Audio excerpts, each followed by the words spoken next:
Comment concilier 2 croyances qui sembleraient très contradictoires quand on est à la fois dans une démarche d'entrepreneur à mettre en place des stratégies marketing, mais qu'on suit également personnellement un cheminement spirituel avec la foi en l'univers?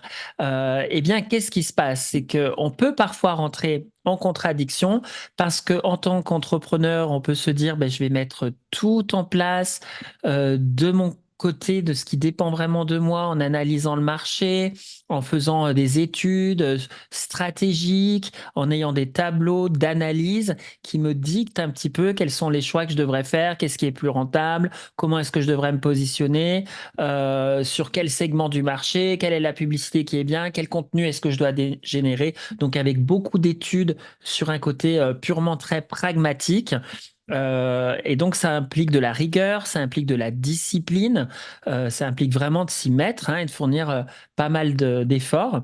Et de l'autre, des aspirations spirituelles qui disent: «Mais en fait, l'univers pourvoira à tes besoins et puis en fait, tu n'as pas à mettre de contrôle, sur ton développement marketing parce qu'en fait, l'univers va savoir pour toi qui vont être les clients qui vont vraiment te correspondre, pour qui tu seras vraiment utile parce qu'on va les mettre sur leur chemin et puis, toi, tu seras sur le chemin des gens qui auront besoin de toi ou de toi en tant qu'entrepreneur dans ce que tu vas faire, de ce que tu vas apprendre aussi peut-être de tes clients. Mais normalement, dans l'univers, s'il y a un «destin» entre guillemets, et ben, du coup, les choses se font naturellement. Donc du coup, si les choses se font naturellement, bah, on se dit: «On ne devrait pas avoir à fournir, d'efforts, marketing». Donc vous voyez, il y a vraiment cette opposition de croyances qui peut vraiment se mettre en place, que moi-même, j'ai beaucoup vécu, dans ma vie d'entrepreneur, parce qu'à la fois, je suis beaucoup dans le marketing en tant qu'entrepreneur, mais également beaucoup dans ma vie, spirituelle. Alors comment est-ce que j'ai fait pour, concilier un petit peu tout ça?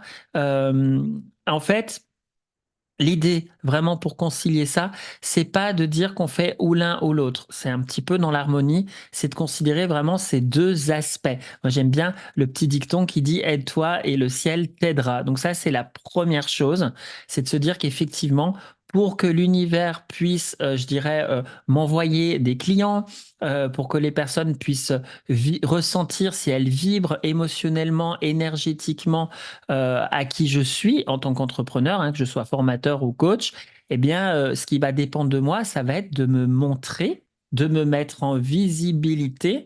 Parce que si je me montre pas visible dans ce qui dépend de moi, beh, les gens, à qui je pourrais correspondre à un plan peut-être plus spirituel, ne me verront pas. Donc c'est vraiment dans ma mission de vie, si j'ai décidé de faire du coaching, de la formation, en tout cas, quand je suis entrepreneur, quand j'ai décidé de proposer mes services, c'est de ma responsabilité de me montrer visible. Donc ça, c'est vraiment la première chose, à pouvoir se dire pour sortir de cette dualité. Parce que si vous n'êtes pas visible et que vous attendez juste que, ça tombe du ciel tout cuit sans vous aider vous-même, le ciel ne vous aidera pas non plus parce que ça va vraiment dépendre de soi de faire ce travail-là. Ensuite, sur l'aspect vraiment analyse, recette, on va essayer de modéliser qu'est-ce qui fonctionne, heu et qu'est-ce qui marche pas, comment se mettre vraiment, surfer sur la vague, utiliser les bonnes techniques, les bonnes stratégies. Et bien, moi, ce que je constate vraiment sur le terrain, c'est que déjà, si on n'est pas aligné en amont avec la stratégie marketing qu'on va employer, si elle est pas OK pour nous, et que c'est pas vraiment, voilà, que c'est pas aligné, cette technique ne marchera probablement pas. Je sais que par exemple, bon moi je forme des gens sur du marketing, notamment du marketing digital, des entrepreneurs, des gens qui font du coaching et cetera et j'ai des personnes qui me disent: «Mais Jordi, moi au niveau marketing digital, je suis pas fan des réseaux sociaux. Moi je vais pas spécialement sur YouTube ou je vais pas sur Facebook, je poste pas énormément et cetera». Mais j'aime bien dire: «Mais en fait, si c'est pas quelque chose que vous-même vous aimez faire à titre personnel, ça va faire très bizarre que vous tentiez de vous approprier des codes qui ne sont pas les vôtres, qui ne vous parlent pas, avec lesquels vous ne vous sentez pas aligné, alors qu'en réalité, il n'y a pas que le marketing digital.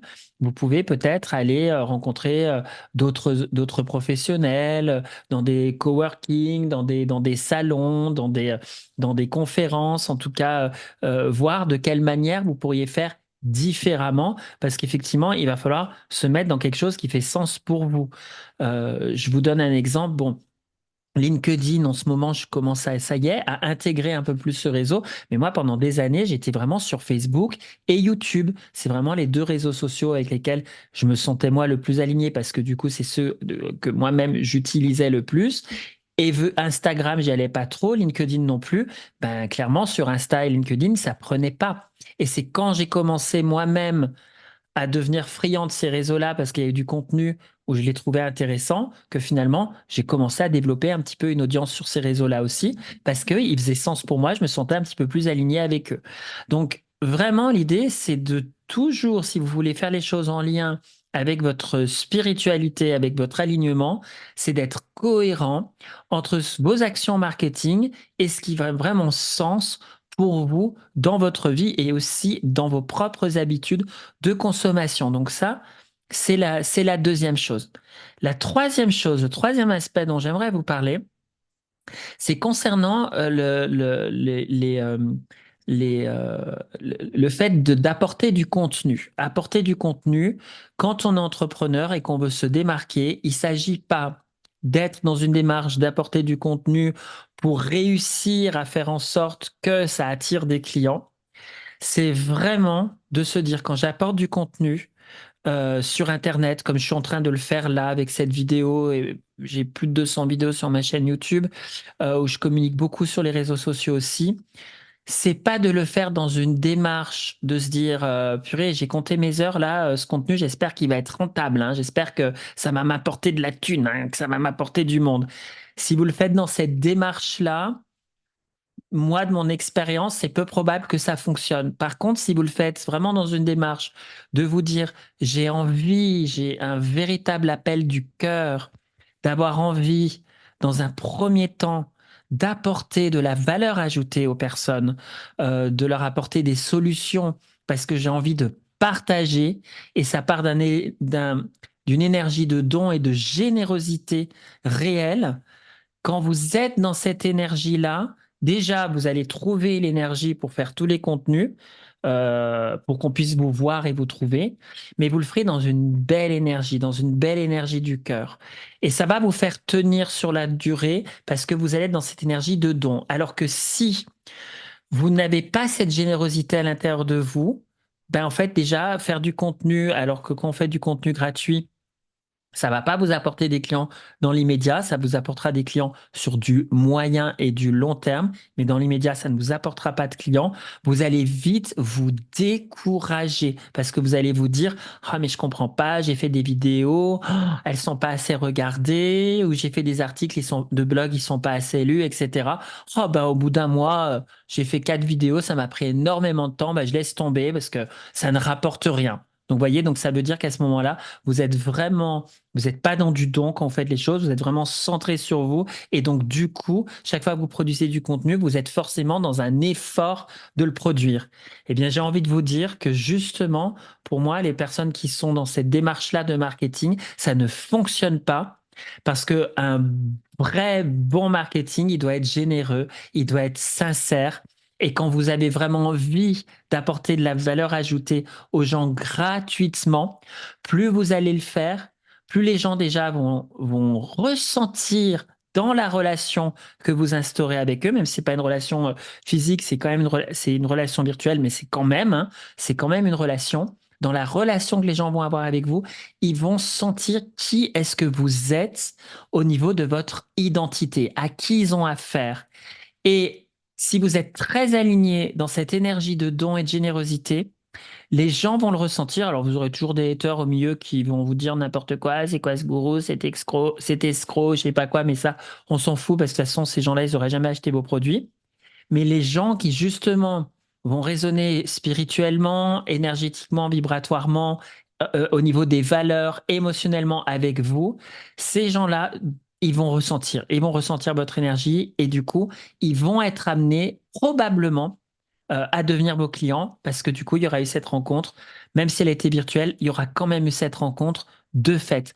Moi, dans mon entreprise, pour vous partager, Active PNL, Mon centre de formation et de coaching, ça fait depuis 2009 que je fais ce métier. La plupart de mes clients, alors si j'ai quand même beaucoup de bouche à oreille, qui est à peu près, qui représente à peu près 40% de ma clientèle, mais j'ai une énorme partie de ma clientèle. J'ai au moins 30% de personnes qui me connaissent par YouTube, par les réseaux sociaux, par les contenus. Bon, et après, j'ai un autre pourcentage de gens qui sont des gens qui faisaient des recherches sur Internet, sur les services, et puis qui, en recherchant un service, sont tombés sur moi, mais ils ont ni vu mes vidéos, ni on les a recommandés. Mais c'est un très faible pourcentage de personnes. Je crois que ça représente à peu près 10-15%. Voilà, c'est vraiment pas énorme. Mais pour vous dire, voilà, donc c'est important d'être dans cette démarche de générosité, sinon vous allez vite, vite, vite vous fatiguer. Donc c'est être dans l'action sans être dans l'attente. Chose qui effectivement, je le comprends, n'est pas facile, surtout quand on se lance dans une activité, parce que des fois, bah, il reste peu de temps de chômage, ou on commence à avoir une forme de pénurie financière, qu'on voudrait un retour sur l'investissement immédiat. Et moi, je vois que tous les entrepreneurs qui sont un peu en pénurie, à vite, vite, vite attendre ce retour sur investissement. En fait, ils ferment vite boutique et ils ne tiennent pas dans le temps parce qu'ils étaient trop pressés. Alors que les gens qui ont peut-être une sécurité avec un autre emploi à côté ou qui ont peut-être assez d'argent pour tenir dans le temps, ben pour eux, ça se fait de manière beaucoup plus fluide et naturelle. Donc ça, c'est vraiment un conseil que je peux vous donner dans cette vidéo, dans ce podcast, vraiment important. Le troisième aspect concernant la création de contenu. Comment faire pour allier la spiritualité avec ce côté très marketeur, très humain, de ce qui dépend de nous dans notre vie très terrestre, très humaine. Alors effectivement, moi j'ai fait beaucoup de formations en marketing où ils disent, par exemple, sur les sujets YouTube, faites ce qui s'appelle un deep watching, c'est-à-dire aller analyser les sujets qui prennent, qui sont beaucoup regardés, voyez comment vous pouvez faire votre titre, etc. Enfin, effectivement, il existe tout un tas de stratégies très techniques. Et de mon expérience, je me suis rendu compte que même quand je faisais ces stratégies-là, ça ne garantissait absolument pas la réussite de mon application marketing. Ça marchait pas forcément toujours. Et alors, ce que j'ai pu constater, c'est que les fois où généralement ça marche un peu mieux, ben justement, c'est quand c'est un petit peu plus aligné.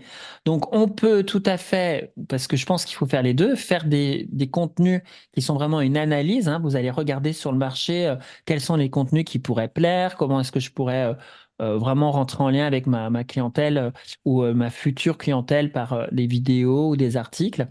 Mais moi, j'ai une autre petite technique et cette vidéo, bah, elle en fait partie.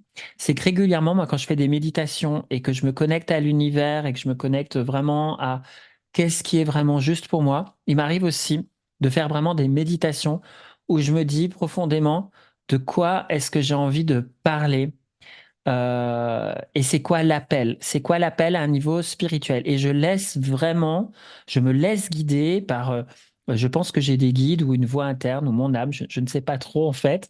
Et puis c'est peut-être que dans ma croyance, mais bon, peu importe que ce soit vrai ou pas, ça fonctionne bien. Mais je me laisse en tout cas guider complètement par mon intuition et ma voix intérieure. Je vous donne un exemple. Là, en ce moment, sur ma chaîne YouTube, je fais une série de vidéos qui s'appelle Les 5 pires manières de. Et ça, cette série de vidéos-là, qui sont plus des vidéos divertissantes avec de l'humour, c'est des vidéos qui sont énormément travaillées, préparées, parce qu'il y a du script écrit, il y a de la recherche sur le sujet, du script écrit, énormément de préparation, de montage, etc. Donc, ces vidéos me prennent beaucoup, beaucoup de temps. Et puis, il y a les sujets, comme je fais là, qui sont plus des vidéos podcast où je peux répondre à des questions ou m'exprimer sur un sujet de mon choix. Eh bien, curieusement, je peux avoir des vidéos qui sont extrêmement préparées sur un côté très, très marketing, à me dire, tiens, comment rendre ça le plus divertissant possible, tout scripté, etc., qui vont pas forcément marcher alors que j'aurais passé des heures et des heures dessus. Et puis, je peux avoir des vidéos comme celle-là. Alors, j'ai aucune idée de ce que donnera cette vidéo, mais je peux avoir des vidéos comme celle-là où ça me prend d'un coup, comme ça. Cette vidéo-là, ce sujet-là, c'était hier. J'étais en train de faire une méditation. Et puis, j'ai dit, tiens, si j'avais un sujet, ça pourrait être quoi? Et hop, bah, ce sujet m'est venu. Et puis, bah, là, clairement, cette vidéo, elle m'aura pas pris beaucoup de temps de montage parce que, en fait, c'est une vidéo très, très spontanée.